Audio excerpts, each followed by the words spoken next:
Job, chapter 21.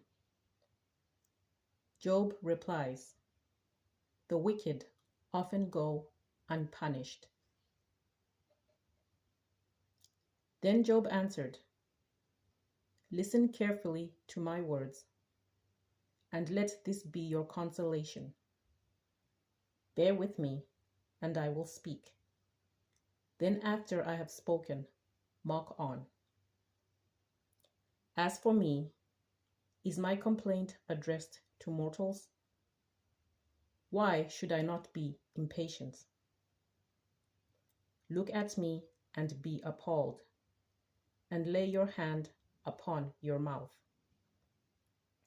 When I think of it, I am dismayed, and shuddering seizes my flesh. Why do the wicked live on, reach old age, and grow mighty in power?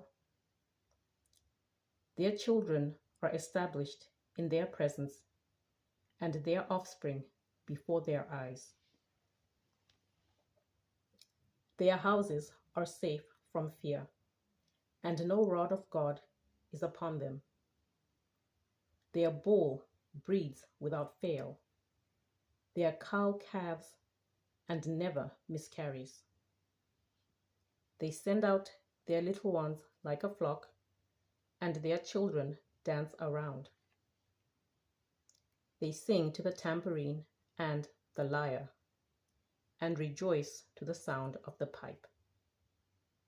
They spend their days in prosperity, and in peace they go down to Sheol. They say to God, "Leave us alone."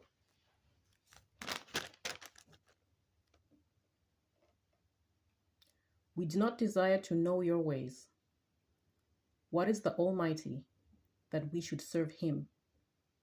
And what profit do we get if we pray to him? Is not their prosperity indeed their own achievement? The plans of the wicked are repugnant to me. How often is the lamp of the wicked put out? How often does calamity come upon them? How often does God distribute pains in his anger? How often are they like straw before the wind, and like chaff that the storm carries away? You say, God stores up their iniquity for their children. Let it be paid back to them, so that they may know it. Let their own eyes see their destruction, and let them drink of the wrath of the Almighty.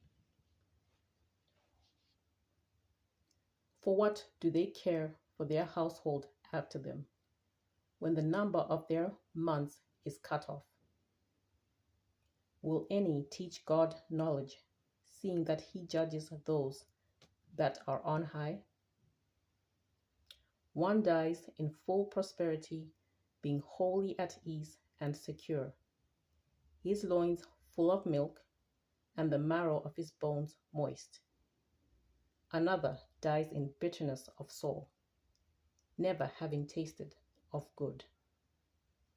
They lie down alike in the dust, and the worms cover them. Oh, I know your thoughts and your schemes to wrong me. For you say, where is the house of the prince? Where is the tent in which the wicked live? Where is the tent in which the wicked lived? Have you not asked those who travel the roads? And do you not accept their testimony, that the wicked are spared in the day of calamity, and are rescued in the day of wrath? Who declares their way to their face?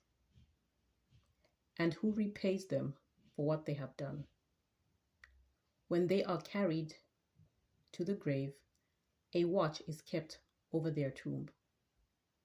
The clods of the valley are sweet to them. Everyone will follow after, and those who went before are innumerable. How then will you comfort me with empty nothings? There is nothing left of your answers but falsehood.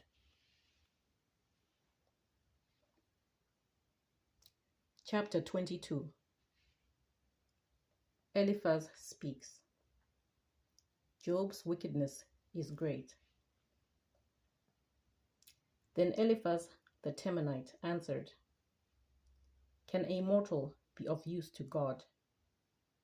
Can even the wisest be of service to him? Is it any pleasure to the Almighty if you are righteous? Or is it gain to him if you make your ways blameless? Is it for your piety that he reproves you and enters into judgment with you? Is not your wickedness great? There is no end to your iniquities.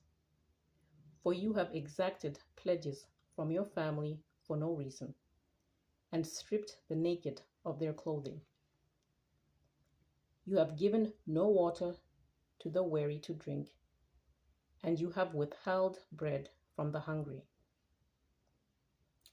The powerful possess the land, and the favored live in it. You have sent widows away empty-handed, and the arms of the orphans you have crushed. Therefore snares are around you, and sudden terror overwhelms you, or darkness so that you cannot see. A flood of water covers you. Is not God high in the heavens? See the highest stars, how lofty they are.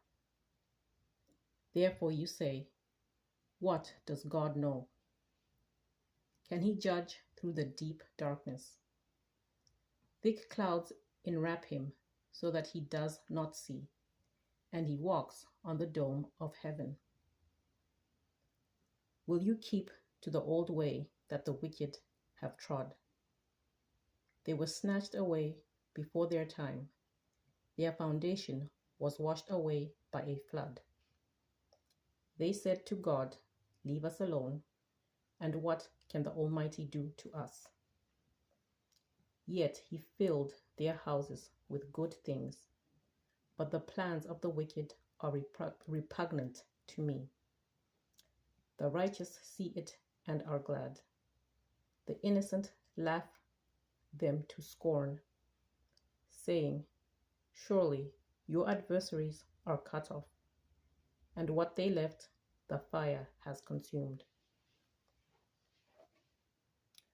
Agree with God and be at peace.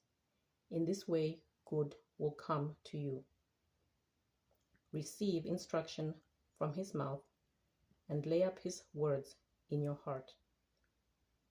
If you return to the Almighty, you will be restored.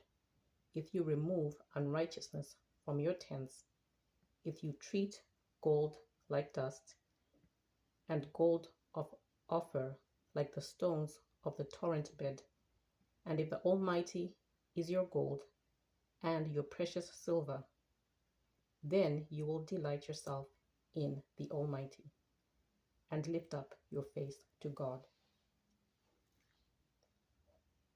You will pray to him, and he will hear you, and you will pay your vows. You will decide on a matter, and it will be established for you, and light will shine on your ways. When others are humiliated, you say it is pride, for he saves the humble. He will deliver even those who are guilty. They will escape because of the cleanness of your hands.